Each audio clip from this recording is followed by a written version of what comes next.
Hello friends, एक बार फिर से स्वागत है आपका हमारे यूट्यूब चैनल शिखर स्टडी पॉइंट पर। दोस्तों, आज के इस वीडियो में बात करेंगे 30 महत्वपूर्ण क्वेश्चनों की। इन 30 क्वेश्चनों में से सबसे ज़्यादा प्रश्न रहेंगे वो रहेंगे उत्तराखंड के। लगभग 17 से 18 क्वेश्चन देखने को मिलेंगे उत्तराखंड के। उसके बाद 5 क्वेश्चन हिंदी के और बाकी बचे जो क्वेश्चन है वो जीके के, कंप्यूटर भी है। तो सभी तरह से इसमें क्वेश्चन रहेंगे, तो आप वीडियो को अंत तक जरूर देखिएगा। अगर आप हमारे चैनल पर नए हैं और अभी तक आपने चैनल को सब्सक्राइब नहीं किया है तो दोस्तों चैनल को जरूर से सब्सक्राइब कर लीजिए और वीडियो को अंत तक जरूर देखिएगा।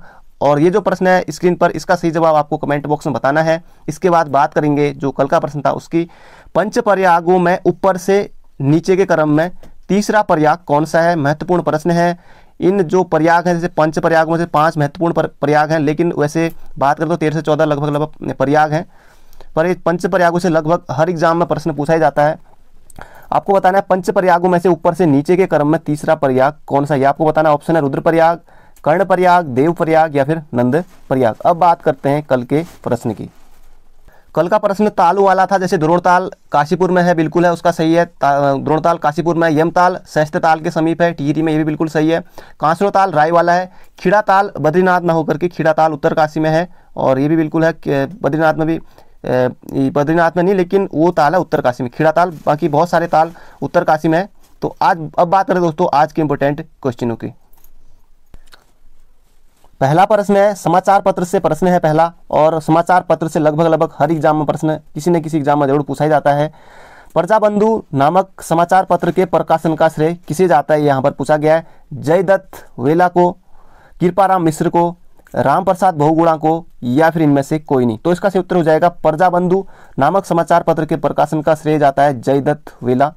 जयदत्त वेला, वैसे इनको वकील भी कहा जाता है, जयदत्त वेला वकील। ये जो प्रजाबंधु समाचार पत्र है ये कहाँ से निकलता था? तो रानीखेत से, रानीखेत अल्मोड़ा से प्रजाबंधु नामक समाचार पत्र ये निकलता था। तो ये आपको बिल्कुल याद रखना है। कृपाराम मिश्र ऑप्शन भी है, इन्होंने निकाला था 1929 में। गणदेश समाचार निकाला था कोटद्वार से, गणदेश समाचार पत्र निकाला था इन्होंने, कृपाराम मिश्र ने कोटद्वार से। तो ये भी बिल्कुल याद रखना है। इसका सही उत्तर प्रजाबंधु, जयदत्त वेला, और इन्होंने रानीखेत से। तो ये इतना आपको याद रखना है। बढ़ते हैं अगले क्वेश्चन की तरफ। अगला क्वेश्चन है, महाभारत काल में कुलिंद नरेश किस नाम से जाने जाते थे? अच्छा क्वेश्चन है। महाभारत काल में कुलिंद नरेश किस नाम से जाने जाते थे? स्वरुश्रेष्ठ, द्विजश्रेष्ठ, मध्यम या फिर द्विज। अब यहाँ पर ऑप्शन दोनों है, जैसे द्विज भी है, द्विजश्रेष्ठ भी है। तो हम द्विज को नहीं करेंगे, हम करेंगे द्विजश्रेष्ठ। पहले तक किसी एग्जाम में देखेंगे तो द्विज भी उत्तर दिया था। महाभारत काल में कुलिंदु को कहा गया द्विज और कुलिंद नरेशु को कहा गया द्विज श्रेष्ठ। जो सारे कुलिंद उनको द्विज, और कुलिंद जो नरेश हैं, जो राजा हैं, उनको कहा गया द्विज श्रेष्ठ। तो ये आपको बिल्कुल याद रखना है। द्विज वैसे जैसे अनेकार्थ शब्द होता है, द्विज का अर्थ जैसे पक्षी, अंडा, दांत, ये सब द्विज अनेकार्थ शब्दों में भी आता है। तो ये भी आपको बिल्कुल याद रखना है। महाभारत काल में कुलिंद नरेश द्विज श्रेष्ठ के नाम से जाने जाते थे। पढ़ते हैं अगले क्वेश्चन की तरफ। अगला क्वेश्चन है, कुमाऊनी के विद्वान डॉक्टर योगेश चतुर्वेदी के साहित्य गुमानी ज्योति का संबंध किस सदी से रहा है? तो ये बताना आपको, 8वीं सदी, 10वीं सदी, 9वीं सदी या फिर 12वीं सदी। तो इसका सही उत्तर हो जाएगा ऑप्शन नंबर सी, 10वीं सदी। कुमाऊं के विद्वान डॉक्टर योगेश चतुर्वेदी के साहित्य गुमानी ज्योति का जो संबंध है 10वीं सदी से रहा है। बढ़ते हैं अगले क्वेश्चन की तरफ। अगला क्वेश्चन है, विष्णुगाड़ पिपलीकोठी जल विद्युत परियोजना निम्नलिखित में से किस नदी पर विकसित की गई है? तो जल विद्युत परियोजनाएं भी बहुत ज़्यादा महत्वपूर्ण हो जाती हैं। या तो 4 ए और B, A B C D इस तरह से पूछ दी, इनमें से कौन सी सुमेलित नहीं है, या मिलान में दे दिया, या फिर एसी में पूछ लिया कि एक परियोजना कहाँ स्थित है। तो इस तरह से यहाँ से जरूर प्रश्न बनता है जल विद्युत परियोजना से। विष्णुगाड़ जल विद्युत परियोजना किस नदी पर है? तो ये अलकनंदा नदी पर है। अलकनंदा नदी पर है विष्णुगाड़ जल विद्युत परियोजना। 600 मेगावाट की है, 650 मेगावाट की ये विष्णुगाड़ जल विद्युत परियोजना है, अलकनंदा पर है। अब ये होगी कहाँ? तो ये होगी चमोली में। और जैसे टिहरी बांध से हमारे राज्य को 12% रॉयल्टी के रूप में मिलती है, तो ये दूसरी परियोजना है जिससे कि 12% रॉयल्टी के रूप में मिलता है। या फिर इस तरह से भी प्रश्न क्या पता पूछा जाए कि टिहरी बांध के अलावा किस परियोजना से उत्तराखंड राज्य को 12% रॉयल्टी के रूप में मिलती है? तो ये हो जाएगा विष्णुगाड़ है, तो इससे ही मिलती है, और 650 मेगावाट इसकी क्षमता है। तो बढ़ते हैं अगले क्वेश्चन की तरफ। ऑप्शन में देखिए, साबरमती आपको पता है यहाँ नहीं, कहाँ, गुजरात में। गंगा तो खैर है, लेकिन यमुना, तो यमुना पर और है। तो बढ़ते हैं अगले क्वेश्चन की तरफ। अगला क्वेश्चन है, शिवालिक पहाड़ियों के निचले ढालों पर मुख्यतः कौन सी मृदा पाई जाती है? ये यहाँ पर पूछा गया है। शिवालिक पहाड़ियों के निचले ढालों पर कौन सी मृदा पाई जाती है? क्वार्टज मृदा, दोमट मृदा, लाल मृदा या फिर छिछली मृदा? तो इसका सही उत्तर हो जाएगा दोमट मृदा, ऑप्शन नंबर बी हो जाएगा हमारा बिल्कुल सही। बढ़ते हैं अगले क्वेश्चन की तरफ। शिवालिक पहाड़ियों के निचले ढाल पर पाई जाती है दोमट मृदा। अगला क्वेश्चन है, राजी जनजाति के निवास को या फिर आवास को कहते हैं? पाणा, पौणा तो नृत्य होता है भोटिया जनजाति में, पाणा लिख, रोम्बा, थर या फिर रोत्युड़ा? तो इसका सही उत्तर हो जाएगा रोम्बा, तो जाड़ बोलचाल की भाषा है, ये तो नहीं होगा। इसका सही उत्तर हो राजी जनजाति के जो निवास को कहते हैं रोत्युड़ा। रोत्युड़ा आवास या फिर निवास ये कहा जाता है राजी जनजाति। राजी जनजाति को वन रावत और जंगल का राजा ये सब कहा जाता है। इनकी सबसे कम जनसंख्या है उत्तराखंड में राजी जनजाति, इसलिए जंगल का राजा इनको कहा जाता है। काष्ठ कला के लिए विशेष प्रसिद्ध है, तो ऑप्शन नंबर सी हो जाएगा हमारा बिल्कुल सही। मुख्यतः पिथौरागढ़ में रहती है राजी जनजाति, और भोटिया भी ज़्यादातर पिथौरागढ़ में। बाकी भोटिया की अलग अलग शाखाएं चमोली, उत्तरकाशी, मारछा, तोलछा, जैसे चमोली में जाड़, भोटिया उत्तरकाशी में।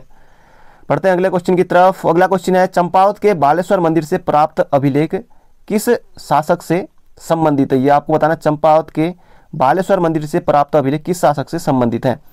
सुहलदेव, यहदेव, चंद्रदेव और कराचलदेव? तो एक ही जो सुना सुना नाम है ऑप्शन के हिसाब से हमारा ऑप्शन नंबर बी बिल्कुल सही हो जाएगा। कराचलदेव बालेश्वर मंदिर जो कि कहाँ स्थित है? चंपावत में। बनाया किसने था? चंद्र राजाओं ने बनाया था बालेश्वर मंदिर, जो जगन्नाथ मिस्त्री है। जगन्नाथ मिस्त्री के हाथ कटा दिए थे इसके बाद। ये 1223 का है।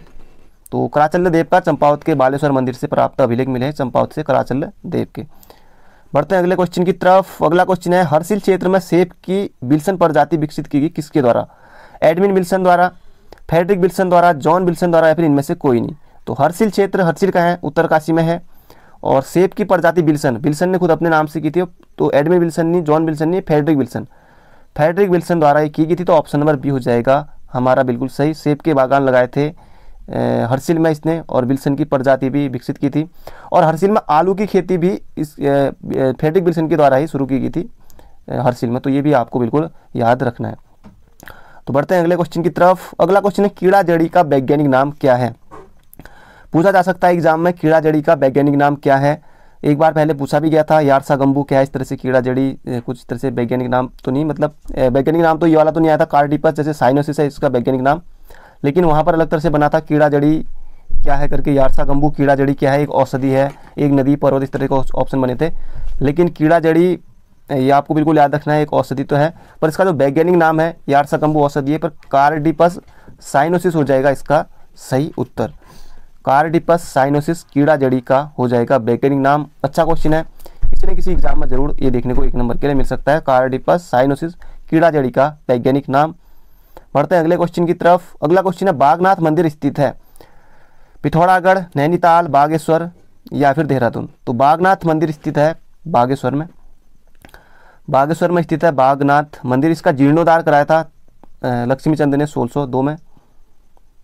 1602 में लक्ष्मीचंद ने बागनाथ मंदिर का जीर्णोद्धार कराया था।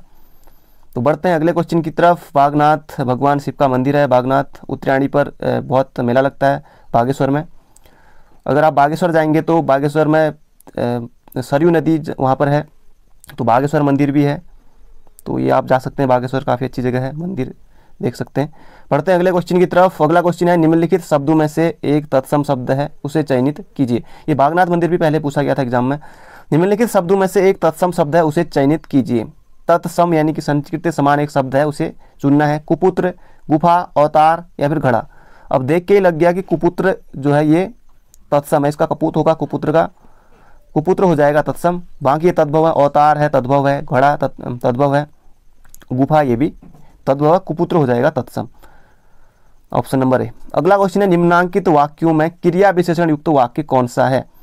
क्रिया विशेषण वाक्य, जो क्रिया की विशेषता बताए, क्रिया विशेषण वाक्य आपको बताना है इनमें से कौन सा है। मैं कल नहीं जाऊंगा, ये फूल सुंदर है, लड़का रोते रोते घर पहुंचा, या फिर आज शाम को मत आना? इसका सही उत्तर हो जाए क्रिया विशेषण, यानी कि रोते रोते। क्रिया की विशेषता क्या? रोते रोते। लड़का कैसे घर पहुंचा? तो रोते रोते घर पहुंचा। तो ऑप्शन नंबर सी हो जाएगा हमारा बिल्कुल सही, क्रिया विशेषण वाक्य रोते रोते। अब आपको जरूरी नहीं है कि एग्जाम में यही वाक्य आए, आपको जो क्रिया विशेषण है ये किस तरह से पहचान करनी, क्रिया विशेषण ये आपको आना चाहिए। बाकी कोई भी वाक्य आ जाए आप कर ले जाएंगे एग्जाम में, क्योंकि यहाँ से प्रश्न जरूर आता है। तो लड़का रोते रोते घर पहुंचा, ऑप्शन नंबर सी हो जाएगा हमारा बिल्कुल सही।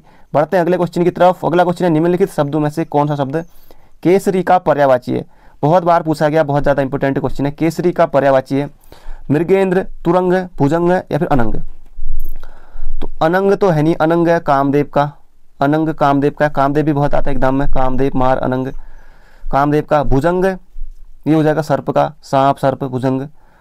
तुरंग ये हो जाएगा घोड़ा का, घोड़ा अश्व घोटक बाजी है, तो ये घोड़ा का हो जाएगा। बाकी बचा ऑप्शन नंबर ए, तो केसरी हो जाएगा मृगेंद्र का, शार्दुल का, ये सब शार्दुल, मृगेंद्र सिंह, ये सब हो जाएंगे शेर के पर्यायवाची। तो ऑप्शन नंबर ए हो जाएगा हमारा बिल्कुल सही।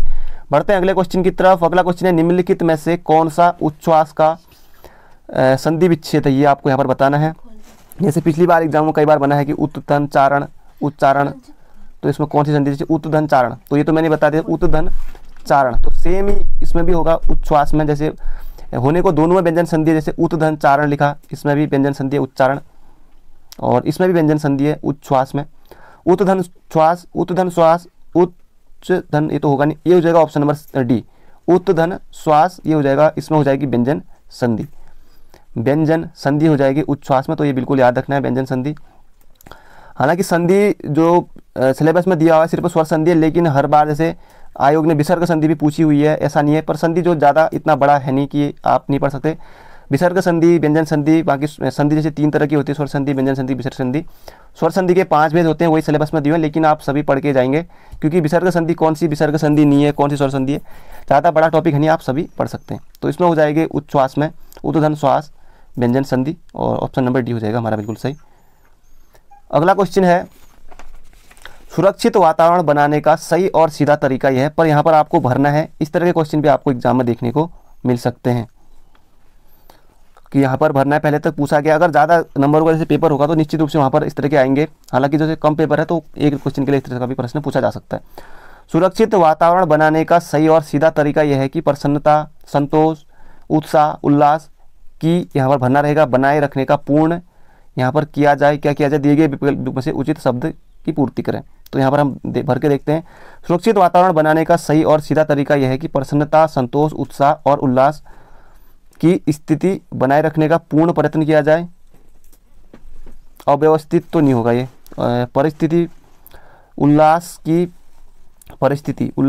परिस्थिति तो ये भी कुछ सही नहीं लग रहा है। स्थिति प्रयत्न, इसका से उत्तर हो जाएगा, यहाँ पर आएगा सुरक्षित वातावरण बनाने का सही और सीधा तरीका यह है कि प्रसन्नता, संतोष, उत्साह, उल्लास की मन स्थिति बनाए रखने का प्रयत्न किया जाए। तो ऑप्शन नंबर बी हो जाएगा हमारा बिल्कुल सही। इस तरह के क्वेश्चन निश्चित रूप से एग्जाम में देखने को मिल सकते हैं, यूपीएसआई में भी आया हुआ है 2017 में। पढ़ते हैं अगले क्वेश्चन की तरफ। अगला क्वेश्चन है कांग्रेस के किस अधिवेशन में सूरत विभाजन हुआ था, 20वें, 23वें, 21वें या फिर इनमें से कोई नहीं। तो कांग्रेस के सूरत अधिवेशन, अब आपने कौन सा अधिवेशन था ये क्रम से, लेकिन ये भी आयोग ने यूपीएससी ने पूछा हुआ प्रश्न है। कांग्रेस के सूरत अधिवेशन जो कि हुआ था कब, 1905 में, तो इसमें ये सूरत विभाजन हुआ था, ये यहाँ पर पूछा कि ये अधिवेशन कौन सा था, ये यहाँ पर पूछा है तो सूरत अधिवेशन प्रश्न में दे रखा है। कौन से क्रम का था ये ध्यान रखने वाली बात है, तो 23वें क्रम का था, 1905 वाला, 1905 में ये हुआ था।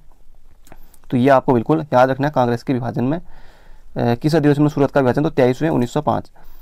अगला क्वेश्चन है कौन से दिन को भारत सरकार द्वारा संविधान दिवस के रूप में मनाया जाता है। कौन से दिन को भारत सरकार द्वारा संविधान दिवस के रूप में घोषित किया गया है। 15 अगस्त, 15 अगस्त को स्वतंत्रता दिवस, 26 नवंबर, 30 अप्रैल या फिर 26 जनवरी। तो 26 जनवरी होगा नहीं, ये तो गणतंत्र दिवस है, इसका क्षेत्र हो जाएगा 26 नवंबर। 26 नवंबर को ही दुग्ध दिवस भी मनाया जाता है। विधि दिवस, संविधान दिवस 26 नवंबर को मनाया जाता है। 26 नवंबर को ये आपको बिल्कुल याद रखना है। 26 नवंबर को, 26 नवंबर को इसलिए क्योंकि हमारे देश का संविधान इस दिन बनकर तैयार हुआ था, तो 26 नवंबर 1949 को, तो 26 नवंबर को मनाया जाता है संविधान दिवस। एग्जाम में पूछा जा सकता है, अच्छा क्वेश्चन है। बढ़ते हैं अगले क्वेश्चन की तरफ। अगला क्वेश्चन ये कंप्यूटर का है। MS वर्ड पर लेख में एक तस्वीर डालने में निम्नलिखित में से कौन सा फीचर मदद करती है इनमें से।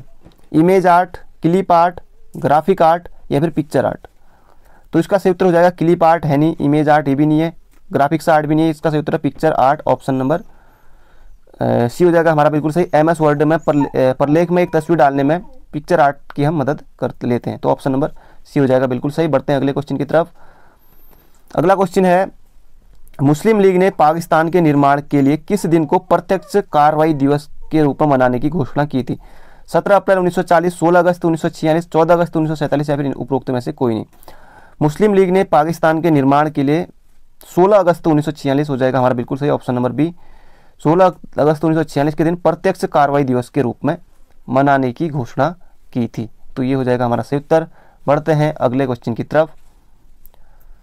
अगला क्वेश्चन है, निम्न में से कौन सी वातावरणीय परत रेडियो लहर जो पृथ्वी से प्रसारित की जाती है और उन्हें वापस पृथ्वी पर भेजती हैं?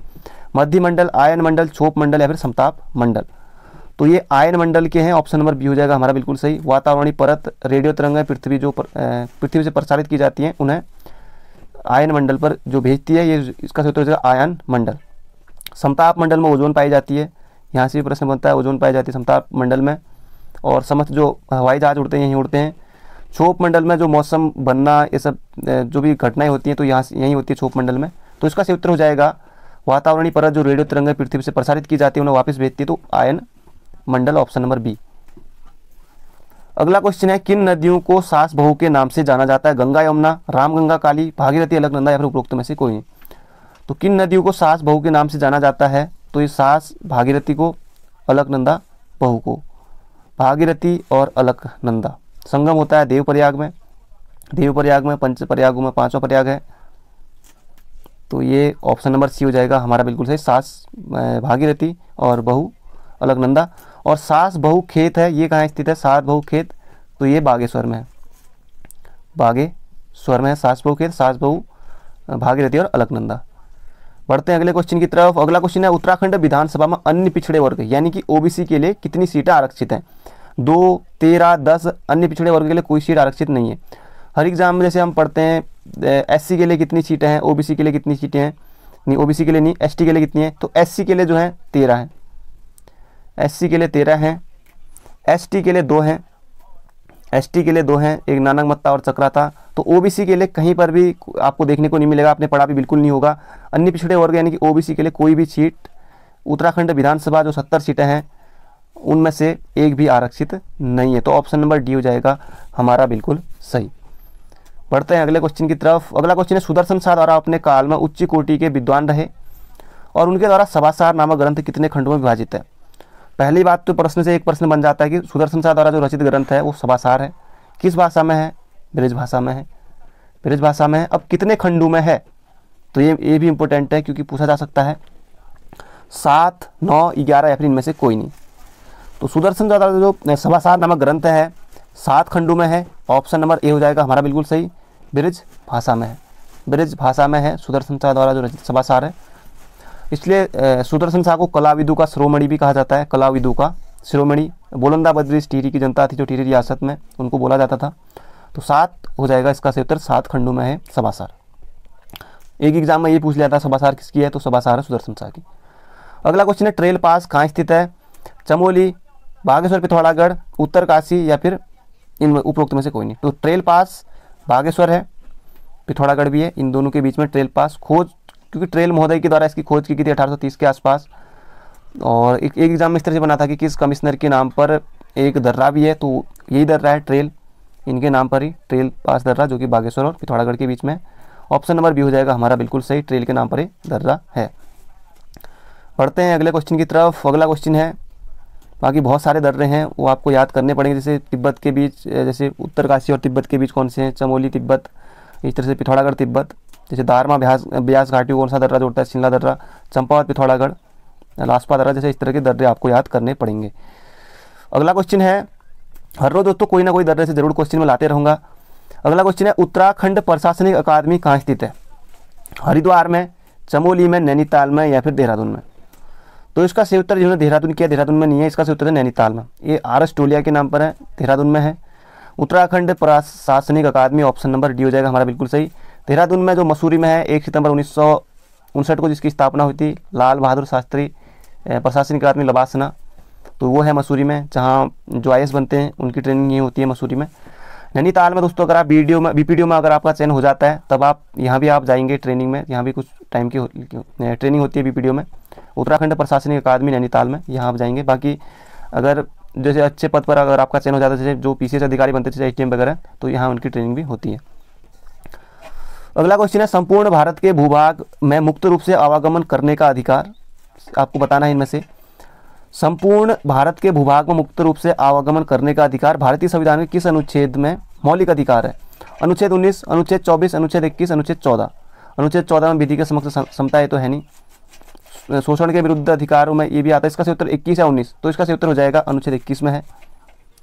अनुच्छेद 21 में है जीवन जीने का अधिकार, अनुच्छेद 21 में है, तो इसका सही उत्तर हो जाएगा ऑप्शन नंबर ए। अनुच्छेद 19 में है आप मुक्त रूप से आवागमन का अधिकार भारतीय संविधान के अनुच्छेद 19 में। अगला क्वेश्चन है, अल्मोड़ा में त्रिपुरी सुंदरी देवी का मंदिर किसने बनाया था? अल्मोड़ा में त्रिपुरी देवी सुंदरी का मंदिर किसने बनाया था? उद्योग चंद, सोमचंद, मोहन चंद या फिर अजयपाल। तो इसका सही उत्तर हो जाएगा सोमचंद, यानी सोमचंद ने सोमेश्वर की भी स्थापना की थी, जो सोमेश्वर है अल्मोड़ा में। इसका सही उत्तर हो जाएगा त्रिपुरी सुंदरी मंदिर, ये उद्योग चंद ने बनाया था। उद्योग चंद ने बनाया था त्रिपुरी सुंदर जो मंदिर है। और उद्योग चंद के समय इन्होंने तल्ला महल, मल्ला महल ये भी बनाया था। और उद्योग चंद के जो बारे में जो महत्वपूर्ण बात है वो एग्जाम में पूछी जा सकती है। उद्योग चंद के समय जो मराठा कवि थे मतीराम, मराठा कवि मतीराम थे, वो इनके दरबार में आए थे। इनके किनके दरबार में? तो चंद उसे आएगा, किनके दरबार में आए? तो चंद दरबार में, चंद पवार इस तरह से भी बन सकता है एग्जाम में। तो चंदू के दरबार में, यानी कि इनके दरबार में आए थे मराठा कवि मतीराम, तो ये भी आ सकता है एग्जाम में उद्योग चंद। तो ये आपको बिल्कुल याद रखना। अल्मोड़ा में है त्रिपुरी सुंदरी मंदिर है, जहाँ नंदा देवी मंदिर है वहीं उसके आसपास ही है। अगला क्वेश्चन है, निम्न सूची को सूची ख से सुमेलित कीजिए। एक तरफ खिलाड़ी दिए हैं, एक तरफ खेल दिए हैं, किसके संबंध है, किससे है? तो ये आपको बिल्कुल इसमें से जैसे ऑप्शन से आपको देखना है। सैयद अली, अब हरि सिंह थापा, तो इनके बारे में तो आप ज़्यादातर जानते होंगे क्योंकि हरि सिंह थापा इनका संबंध है मुक्केबाजी से, मुक्केबाजी से है हरि सिंह थापा का संबंध। त्रिलोक सिंह बछेड़ा, ये फुटबॉल के लिए त्रिलोक सिंह बछेड़ा, इनका नाम भी बहुत ज़्यादा प्रसिद्ध है। हरिदत्त कापड़ी, इनका हो जाएगा हरिदत्त कापड़ी, तो ये बास्केटबॉल से हैं। और सैयद अली ये हॉकी से, सैयद अली हॉकी से।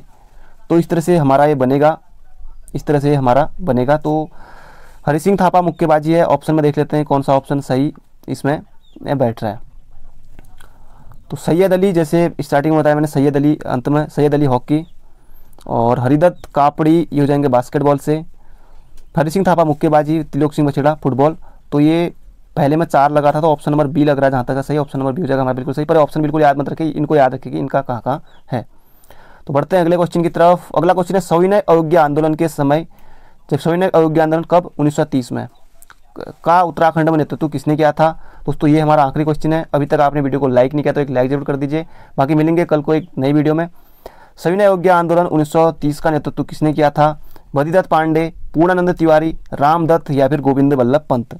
तो सविनय अवज्ञा आंदोलन 1930 का नेतृत्व किया था इनमें से गोविंद बल्लभ पंत, गोविंद बल्लभ पंत इन्होंने किया था। तो ये आपको बिल्कुल याद रखना है 1930 में। तो ये थे आज के क्वेश्चन, और 30 में से आपका स्कोर कितना रहा कमेंट बॉक्स में जरूर बताइएगा। बाकी मिलेंगे कल को एक धमाकेदार वीडियो में। अपना ध्यान रखिएगा। तो thank you friend, thank you so much. मिलते हैं कल को।